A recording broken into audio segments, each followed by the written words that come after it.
মানুষের জীবনে সবচেয়ে বড় লস কি জানেন? জীবন থেকে এমন কাউকে হারিয়ে ফেলা, যে মানুষটাকে একদিন আপনি তীব্রভাবে ভালোবাসতেন। তবে আপনার জীবনে তার চেয়েও হাজার গুণ বড় লস কোনটা জানেন?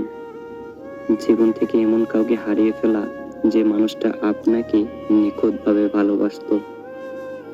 যেদিন বুঝবেন আপনাকে আদরে বেড়ালের মতো স্নেহ আদরে যে মানুষটা তীব্র মমতায় ভালোবাসতো, সে আপনাকে আর ভালোবাসে না, সেদিন বুকে চিনচিন ব্যথা করবে। ঘুমোতে গিয়ে রোজ মধ্যরাতে ঘুম ভেঙে যাবে। আপনি ভালোবাসেন এমন কাউকে হারিয়েছেন, তার জন্য নয়, বরং আপনাকে ভালোবাসতো এমন কাউকে আপনি হারিয়েছেন।